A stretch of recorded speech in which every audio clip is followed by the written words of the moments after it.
محمودی آ رہا ہے، باغ سکو تو باغ لو محمودی۔ السلام علیکم ورحمۃ اللہ وبرکاتہ۔ میرے واجب الاحترام دوستوں، آج میری نظروں سے ایک ویڈیو کلپ گزری جس کو دیکھ کر مجھے بڑا افسوس بھی ہوا کہ اس مولوی صاحب کو اس طرح کی بات نہیں کرنی چاہیے تھی۔ جو ایک درس کے دوران وہ کہہ رہا ہے کہ مسلمانوں کو اتحاد اور اتفاق کی ضرورت ہے اور مسلمانوں کو چاہیے کہ ایک دوسرے پر گمراہی کے فتوے نہ لگائے، اس نے بہت سارے باتیں کی ہے اور خود کو لوگوں کی نظر میں عند الناس خود کو مقبول کرنے کے لیے اتحاد اور اتفاق کے اس لفظ کا سہارا لے کر وہ لوگوں کی جو رغبت ہوتی ہے اپنی طرف دلانا چاہتے ہیں اور اپنی سیاسی طاقت کو مضبوط کرنے کے لیے وہ اتحاد اور اتفاق کا درس دیتا ہے۔ تو سب سے پہلے میں اس مولوی صاحب کو کہتا ہوں کہ بے شک میں آپ کی باتوں کا بھی احترام کرتا ہوں اور آپ کا بھی میں احترام کرتا ہوں کہ آپ نے ایک اچھی بات بتائی، لیکن آؤ سب سے پہلے میں اور میرے جتنے علماء دیوبند کے جتنے ساتھی ہیں وہ سب آپ کے ساتھ اتحاد اور اتفاق کریں گے، لیکن سب سے پہلے تاریخ کو دیکھا جائے، اتہاس کی کتابوں کو دیکھا جائے کہ اس امت مسلمہ میں انتشار پھیلانے والے کون لوگ ہیں، امت مسلمہ کو ٹکڑے ٹکڑے کرنے والے لوگ کون ہیں، ہم یا آپ؟ تو تاریخ ہمیں اس بات کا ثبوت فراہم کرتی ہے کہ سب سے پہلے امت مسلمہ میں انتشار پھیلانے والے لوگ آپ ہیں۔ کیوں؟ تمام امت مسلمہ صحابہ کے دیوانے تھے، تمام امت مسلمہ کے جتنے بھی نوجوان تھے وہ صحابہ کرام کو معیار حق تسلیم کرتے تھے۔ آپ آ کر آپ کے بڑوں نے اپنی کتابوں میں صحابہ کرام کے خلاف باتیں لکھی، خصوصاً کالج اور یونیورسٹی والے لوگ جو تھے ان کے دل اور دماغ میں آپ کے بڑے نے صحابہ کرام کے ساتھ حسد اور بغض پیدا کرنے کے لیے اپنے قلم سے بھرپور کوشش کی ہے۔ اگر آپ کے بڑے صحابہ کے خلاف نہ لکھتے تو آج ہم ان پر گمراہی کے فتوے نہ لگاتے۔ اگر آپ کے بڑے نوجوانوں کے دل میں صحابہ کرام کے ساتھ عناد پیدا کرنے کی کوشش نہ کرتے تو مسلمانوں میں فرقہ واریت کبھی پیدا نہیں ہوتی۔ اس سب کے ذمہ دار آپ لوگ ہیں اور آج آپ لوگ اپنے سیاسی قوت کو مضبوط کرنے کے لیے اتحاد اور اتفاق کا درس دیتے ہیں۔ بے شک میں قائل ہوں اتحاد اور اتفاق کا، لیکن اس کا مطلب یہ نہیں کہ تو صحابہ کے خلاف بولے اور میں تیرے خلاف نہ بولوں، بلکہ میں اتحاد کا نعرہ لگاؤں۔ اس کا مطلب یہ نہیں آپ عصمت الانبیاء سے انکار کریں اور میں آپ کو پکا سچا مومن مسلمان اور اہل سنت والجماعت میں داخل سمجھوں، ایسا کبھی بھی نہیں ہو سکتا ہے۔ آپ کو سب سے پہلے صحابہ کرام کو معیار حق تسلیم کرنا ہوگا، اس کے بعد آپ کو اس بات کا اعتراف کرنا ہوگا کہ تمام انبیاء کرام معصوم عن الخطا قبل النبوت اور بعد النبوت ہے۔ اس کے بعد ہم آپ کے ساتھ اتفاق اور اتحاد کریں گے۔ اس کے بعد آپ ہمارے مذاہبی اربعہ کا مذاق اڑاتے ہیں، کبھی کہتے ہیں کہ لوگ امام ابو حنیفہ کی تقلید میں گمراہ ہو گئے، کبھی کہتے ہیں کہ منجمد تقلید ایسی۔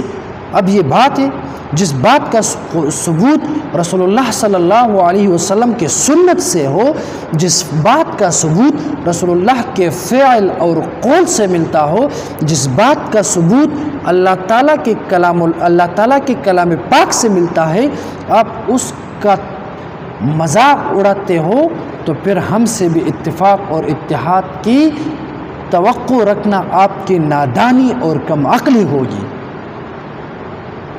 جس طرح آپ صحابہ کو معاف نہیں کرتے، جس طرح آپ ائمہ کرام ائمہ مجتہدین پر بولتے ہیں، جس طرح آپ انبیاء کی شان میں توہین اور گستاخی کرتے ہیں، ہم کبھی بھی برداشت نہیں کریں گے کہ ہم آپ کے ساتھ اتحاد اور اتفاق کریں۔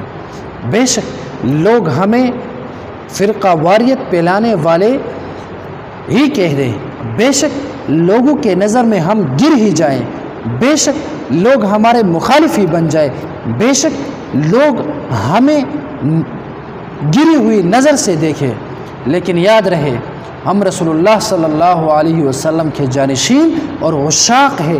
ہم صحابہ کرام کے ناموز پر مرنے کے لیے تیار ہیں، لیکن کبھی بھی بے غیرتی اور صحابہ کے دشمن کے ساتھ ہم اتحاد اور اتفاق نہیں کریں گے۔ اور آپ لوگ کبھی بھی اتحاد اور اتفاق کا درس نہ دیں، کیونکہ آپ لوگوں نے مسلمانوں کے اندر فرقہ واریت پھیلائی ہے۔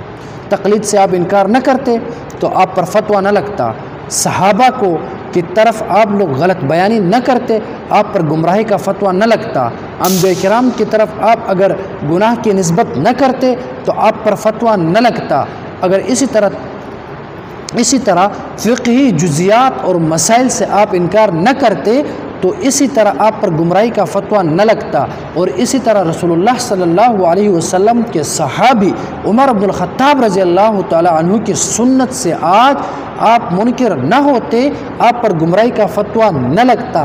آج اگر آپ صدیق کی صداقت سے منکر نہ ہوتے، آپ پر گمراہی کا فتویٰ نہ لگتا۔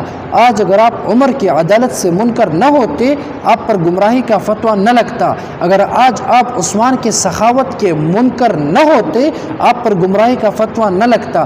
اگر آج آپ علی کی شجاعت اور بہادری کے منکر نہ ہوتے تو پھر آپ پر کبھی بھی گمراہی کا فتویٰ نہ لگتا۔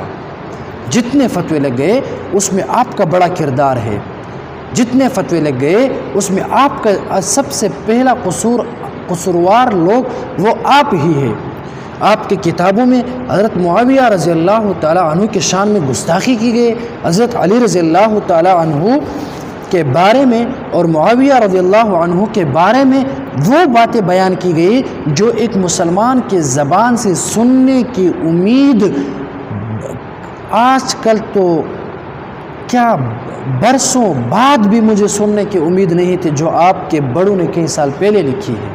صحابہ کے دشمن نہ بنتے تو ہم آپ کے مخالف نہ ہوتے۔ میں آج چیلنج کے ساتھ کہتا ہوں آپ کو، آپ برسرعام یہی کہو کہ میں صحابہ کو معیار حق تسلیم کرتا ہوں، تو تم کہنا میں آپ کے ہاتھ پر بیعت کروں گا۔ میرا آپ کو نہیں بلکہ آپ کے نسلی اور پوری ذریت کو میرا چیلنج ہے، یہ چند بات آپ نہیں بیان کر سکتے۔ نمبر 1، آپ برسرعام کہو کہ تمام انبیاء گناہ کبیرہ اور گناہ صغیرہ سے قبل النبوت اور بعد النبوت معصوم ہے۔ نمبر 2، صحابہ کرام معیاری حق ہے۔ نمبر 3، حضرت معاویہ رضی اللہ تعالی عنہ وہ امیر المؤمنین تھے اور وہ ایک سچا اور رسول اللہ کا ایک بہترین سپاہی اور رسول اللہ کا بہترین صحابی تھا، جو اس کے خلاف بولے گا وہ سب سے بڑا زندیق ہوگا، یہ بات آپ بیان کریں۔ اس کے بعد آپ عمر بن الخطاب رضی اللہ تعالیٰ عنہ کی سنت پر اقرار کریں کہ جو بات صحابہ کے نزدیک وہ ہمارے نزدیک بھی ٹھیک، جس بات کو صحابہ رد کرے وہ ہمارے نزدیک بھی رد ہوگی۔ ان چند باتوں کا آپ اعتراف کریں، اقرار کریں، اور جس طرح آپ نے اتحاد اور اتفاق کا درس والا فیس بک پر ایک ویڈیو کلپ شیئر کیا ہے، اسی طرح ان 5 باتوں پر ایک ویڈیو کلپ بنا کر آپ شیئر کریں۔ میں آپ کی جرت دیکھوں گا۔ دو رنگی چھوڑ کر ایک رنگ ہو جا، یا سراسر موم ہو جا یا سرسنگ ہو جا، ٹھیک ہے؟ یا صحابہ کا دشمن برسرعام بنو اور یا یہ منافقت چھوڑ دو۔ جس طرح آپ اپنی سیاسی قوت کو مضبوط کرنے کے لیے اتحاد کا نعرہ لگاتے ہیں، اسی طرح ایک دن صحابہ زندہ باد کا نعرہ لگاؤ۔ تو انشاءاللہ میں امید کرتا ہوں کہ جتنے مسلمان ہیں وہ ان لوگوں کے اس پنجے اور ان کے ان چال سے نکل کر ان لوگوں کا اصلی روپ دیکھ کر ان لوگوں کو رد کریں گے، اور جو لوگ حق پر ہیں، جو رسول اللہ کے اصلی وارث ہیں، لوگ ان کا ساتھ دیں گے۔ اللہ تعالی ہمیں حق بولنے کی توفیق عطا فرمائے، اور اللہ تعالی ہمیں ان منافقین کے خلاف ہمیشہ بولنے کی توفیق عطا فرمائے۔ اللہم صلی علی روح محمد فی الارواح، اللہم صلی علی جسد محمد فی الاجساد، اللہم صلی علی قبر محمد فی القبور۔